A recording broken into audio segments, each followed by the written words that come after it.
Palun siis hetkelist vaikust Hans Kristjani jaoks. Alati Heiko rõõmus, abivalmis ja andekas, üks parimaid sõpru, õige sõbra armastus ja palju muud head. See kõik iseloomustab Hans Kristjani. Ta oli ainulaadne inimene meie seas. Ta muutis oma klassikaaslaste koolipäevad naeruseks ja mõnusaks. Ta ei jätnud oma lähedasi ja sõpru kunagi murega üksi. Paljud inimesed austasid teda kui sõpra ja head jalgpalli ning võtsid temalt eeskuju. Kui ta viimati minu eest Tallinnas käis, ütles ta, Kevin, ütle mulle palun, kuidas ta saaks mina Tallinnasse mängima. Tahaksin väga kaugel jõuda.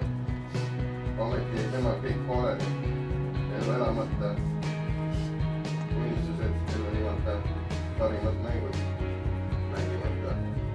Ilmselt vajast